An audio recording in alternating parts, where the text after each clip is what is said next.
Hello. मैं समझौते के लिए तैयार हूं ऋषभ। यानी बात तुम्हारे समझ में आ गई लेनिन। जब ये समझौता शब्द ही मेरे लिए फारसी है तो मेरे समझने का सवाल ही कहां उठता है। तो फिर तुम्हारा मेरी बहन पर किया गया एहसान अपने आप को मैंने दोबारा समझाया। मेरी बहन को ऐन मौके पर आकर पनाह देना, निहाल और नेहा से तुम्हारा प्यार, अपने आप को फिर समझाया मैंने। और श्वेतलाना की समझदारी पर यकीन करके मैंने यह फैसला किया है ऋषभ। चलो, रास्ता जो भी हो, नतीजा सही निकलना चाहिए। ये रास्ते मुझे उस मोड़ तक तो ले आए हैं कि मैंने समझौते के लिए हामी भर दी, लेकिन समझौता मेरी शर्तों पर होगा। बोलो, मंजूर है? लेनिन, इसका जवाब मैं शर्त सुनने के बाद ही दूंगा। शर्तें मैं तय कर चुका हूं ऋषभ। तुम जब सुनना चाहो सुन सकते हो। फोन पर नहीं, मैं खुद तुमसे आकर मिलता हूं, उसके बाद शर्तों पर बातें होंगी।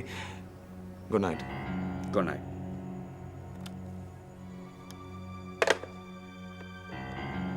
तो क्या किया आज सारा दिन?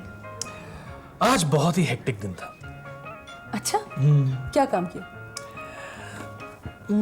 सुबह उठा तो ब्रेकफास्ट किया।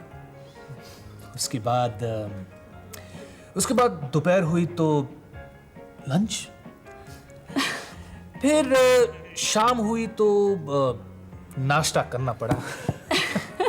और फिर यहाँ आने की तैयारी। बस बहुत ही हेक्टिक दिन था। इसका मतलब तुम पूरी छुट्टियों का मजा ले रहे हो। बॉडी तो छुट्टियों के मूड में है, लेकिन दिमाग जो है ना, वो काम करते रहता है। अच्छा, लेटे लेटे सोच रहा था कि अगर मैं मुगलिया दौर में पैदा होता और अगर बाय चांस लाल किले का कॉन्ट्रैक्ट मुझे मिल जाता तो मैं उसे कैसे बनाता। कैसे बनाते? जानना चाहती हूँ? हाँ। मैं उसे और ज्यादा लाल बना लेता। ओह गॉड राजीव, वैसे तुमने अपने होटल के बारे में सोचा? हाँ, सोचा। क्या सोचा? वो ज्यादा लाल नहीं होगा। Rajiv, stop it. मैंने महेंद्र से बात की है। वो कह रहा था कि हमें फाइनेंशियल प्रमोटर मिलने में ज्यादा दिक्कत नहीं होगी। मुझे तो उम्मीद की किरण नजर आती है। निशी, मैंने तो तय कर लिया है कि जिंदगी में उम्मीद का कोई कॉन्सेप्ट नहीं रखना चाहिए। उम्मीद और आस का झूला झूलने से बेहतर है कि आदमी मस्त रहे। जो होना है देखा जाएगा, नो प्रॉब्लम। वैसे मैं पहले सोचती थी कि क्या लोग इस तरह जी सकते हैं, लेकिन तुमसे मिलने के बाद ना मुझे यकीन हो गया कि इस तरह भी जिया जाता है। अब तुम्हें देख लो, तुम्हारा प्रोजेक्ट बंद हो गया है, लेकिन तुम्हारे माथे पर शिकन तक नहीं। सीने में गम तो जरूर होगा, लेकिन फिर भी तुम मुस्कुराते रहते हो। सीने में जब गम होता है ना, मैं तब भी मुस्कुराता हूँ, और कुछ ज्यादा ही मुस्कुराता हूँ। मैंने जिंदगी का एक असूल बना लिया है कि सीने के गम को ना कभी कंधों से ऊपर चढ़ने नहीं दूंगा। मेरा तो नेचर बिल्कुल ही उल्टा है। गम आने से पहले ही मैं रोना शुरू कर देती हूँ, और खुशी आने की डर से, मतलब I feel I can handle it, मैं पहले ही हंसना शुरू कर देती हूँ। गलत है, एब्सोल्युटली रॉन्ग। अपने नसीब को कोसना, गमगीन बैठे रहना, ये सब अपने आप को पराजित करने वाली बातें हैं। और मैं अपने आप से एक वादा कर बैठा हूं। कैसा वादा? कि मैं हर कीमत पर जिंदगी से विजय हासिल करके ही निकलूंगा, चाहे कितनी भी कामयाबी भोगनी पड़े या नाकामयाबी झेलनी पड़े। लेकिन जब जाओ, कामयाब जिंदगी से रुक सकूं। राजीव, सचमुच तुम्हें अगर लाल किले का कॉन्ट्रैक्ट मिलता ना, तो तुम उसे बहुत लाल करते। देखा मैंने साबित किया कि नहीं कि मुगलियों ने मुझे मिस किया था।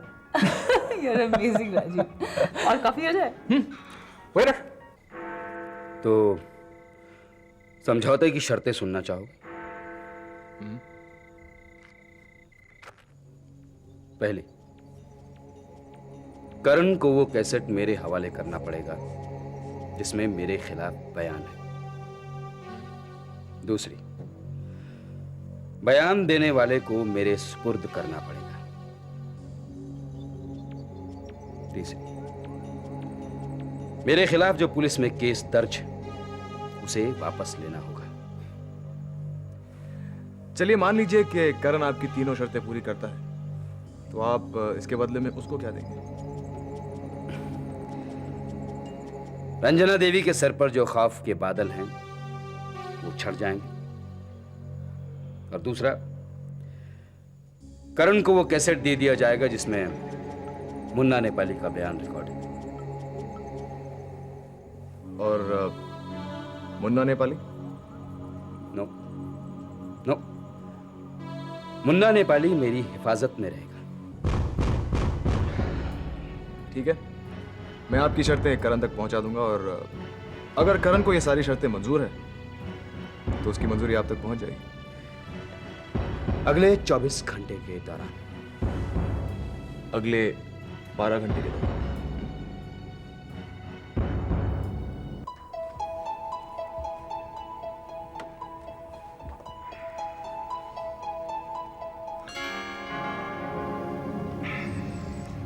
अकेले बैठे कौन सा गम गलत कर रहे हैं ताऊ जी? गम? ये किस चिड़िया का नाम है? इम्प्रेस्ड, वाह। मौसम बदला तो गम नाम की चिड़िया को किसी दूसरे देश में उड़ा दिया। हा? और ऐसा उड़ाया कि ना गम नाम का पंछी लौट कर आएगा ना उसका मौसम। Hope springs eternal in the human breast. Hindi में से कहते हैं कि उम्मीद से मौसम का रंग बदल जाता है। हमारी जीत सिर्फ उम्मीद नहीं, एक भविष्यवाणी है देवी। और अगर कोई रंग निखरा है तो सिर्फ इतना कि मेरी तलवारों में नई चमक आ गई है। ताजी, मुझे आजकल ऐसा महसूस होने लगा है कि हमारी मंजिल को जो रास्ते जाते हैं वो खुद ब खुद पलट के मेरी तरफ आ रहे हैं। मल्होत्रा खानदान के एक रिश्ते ने हाल ही में अपनी गर्दन मेरी तलवार की धार पे रख दी। तुम किस रिश्ते की बात कर रही हो? मैं सुनील और ऋतु के रिश्ते की बात कर रही हूँ। आजकल ऋतु की शादी की तैयारियां धूमधाम से मल्होत्रा खानदान में चल रही हैं, और ये शादी होगी नहीं। क्यों? पता नहीं मेरे दिमाग में ये चाक पहले क्यों नहीं है। वो तो अचानक मैंने उन दोनों की बातें सुन ली, सुनील और ऋतु की, वरना शायद मुझे ये तरकीब नहीं सूझती। तुम क्या करने की सोच रही हो? सुनील के बुजुर्ग माँ बाप को हाल ही में एक गुमनाम खत पहुंचेगा, उनके बेटे की शादी की मुबारकबाद देते हुए, और साथ ही में उनकी होने वाली बहू के पुरानी जिंदगी का एक खुला चिट्ठा, जिसमें जिक्र होगा एक स्वर्गवासी एमएलए का, जो यकीनन अगर जिंदा होता तो इस शादी में जरूर शरीक होता। वाह देवी, ये रणभूमि में घोड़े पर बैठकर ये चूहे और बिल्लियों पर तीर मत जाया करो। तुम तो निकली थी जंगल में शेर का शिकार करने, और तितलियां पकड़ने लगी। क्या मतलब? मतलब ये कि हमारा शिकार है करण, रंजना देवी और ऋषभ, और शायद लेनिन और श्वेतलाना भी। लेकिन तुम उस सुनील और ऋतु में उलझ कर रहेगी। वार का असर जोरदार तब होता है जब हमारा लक्ष्य पर फोकस सही हो। ताऊ जी, फोकस आपका खराब है, बुढ़ा आप गए हैं। जब हम अपने दुश्मनों की लिस्ट तैयार कर रहे थे तो एक नाम आप भूल गए, जो कम से कम मेरे लिए बहुत कीमती शिकार है, महेन मल्होत्रा। उसने मेरी कोख को जो जख्म दिया है अभी तक ताजा है, खून रिस रहा है जो सिर्फ मुझे महसूस होता है। देविका, तुम ताजी, मैं आपको एक बात बता दूं, इस युद्ध में भले ही हम दोनों एक साथ हैं, लेकिन मुझे ना आपकी जरूरत है और ना मैं आपको लेकर बेबस हूं। मैं अब तक अकेली लड़ती आ रही हूं और आगे भी अकेली लड़ सकती हूँ। आप अपने जख्मों को सहलाइए जरूर, लेकिन मेरे जख्मों के साथ सौतेला बर्ताव मत कीजिएगा, वरना हमारे रास्ते बहुत जल्दी आएंगे। देविका, तुम खामखा बौखला रही हो। मैं बौखला नहीं रही। जिस वक्त मेरी छाती में दूध होना चाहिए था, मेरे अपने जख्मों का जहर चढ़ाया। और ये बात दुनिया का कोई भी मर्द नहीं समझ सकता। ठीक है, मैं महेन के बारे में वाकई नहीं सोच रहा। तो अब सोचना शुरू कर दीजिए ताज, क्योंकि महेन मल्होत्रा काफी खतरनाक आदमी हो सकता है। वो जिस किस्म का लगता है वैसा है नहीं। इंडस्ट्रियलिस्ट वो दिग्गज है। मैं उसे केशव के ज़माने से देखती हुई आ रही हूँ। वो आदमी जैसा भी हो, एक बार मल्होत्रा इंडस्ट्रीज की लगाम उसके हाथों में आ गई, वो खतरनाक साबित हो सकता है। उसे अभी से तोड़ना होगा, और एक तरीका है उसकी बेटी की शादी तोड़ दूँ। सही कह रही हो। मैं महेन को नजरअंदाज करके बहुत बड़ी गलती कर रहा था। और मेरे इस बार का एक और शिकार होगा, सुनील। जो भी सुनील नाम का कवच ओढ़ लेता है वो वार से सुरक्षित हो जाता है। अगर मल्होत्रा इंडस्ट्रीज और महेन को कमजोर करना है तो सुनील को उनसे अलग करना होगा। शादी तोड़ेंगे, अपने आप ये काम हो जाएगा। वाह, वाह। मुझे अपनी समझ पर अफसोस और तुम्हारी समझ की दाद देता हूँ। वाह। अब मेरे ख्याल में सुनील के माता पिता को मुबारकबाद का एक खत लिख ही दो तुम। करण और लेनिन में समझौता, ये बहुत अच्छा हुआ। समझौता अगर ना हुआ होता तो मेरे हिसाब से लेनिन करण को जेल भिजवा कर रहता। करण को अपने एक एक पाप का प्रायश्चित करना पड़ता। और करण ने जो लेनिन पर केस दायर कर रखा है वो उस केस को ज़रूर उछालता। और मम्मी, इस समझौते का सबसे बड़ा फ़ायदा ये हुआ कि समझौते की बात ऋषभ ने उठाई। अगर लेनिन इनकार कर देता तो ऋषभ उसके खिलाफ हो जाता। लेकिन ऋषभ के खिलाफ होने से क्या फ़र्क पड़ता था? लड़ाई तो करण और लेनिन की थी ना। नहीं मम्मी, करण का वजूद मल्होत्रा इंडस्ट्रीज़ की वजह से है, और मल्होत्रा इंडस्ट्रीज़ का मेजर शेयर होल्डर है ऋषभ। वो हमारी और करण की लड़ाई में किस तरफ से लड़ता है ये बात बहुत अहमियत रखती है। और मम्मी, लेनिन मेरे या ऋषभ के कहने पर राज़ी नहीं हुआ, वो बात पर पूरी तरह गौर करने के बाद राज़ी हुआ।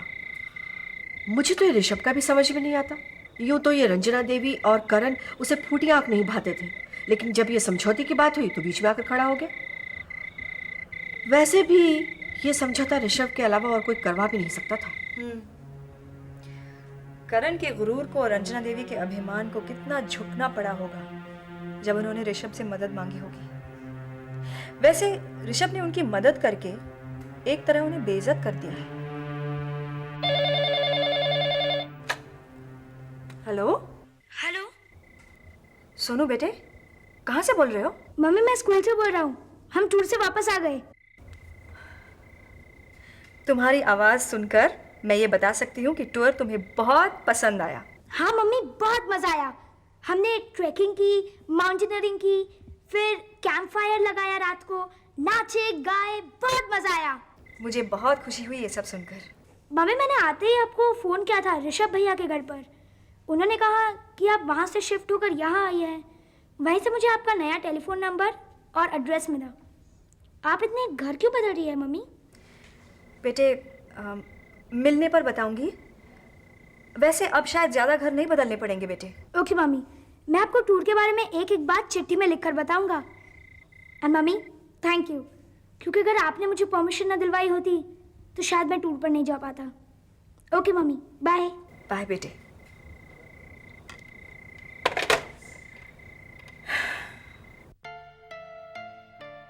माउंटेनियरिंग, कैंपिंग, सोनू जितना हमसे दूर जा रहा है उतना ही जिंदगी के करीब आ रहा है।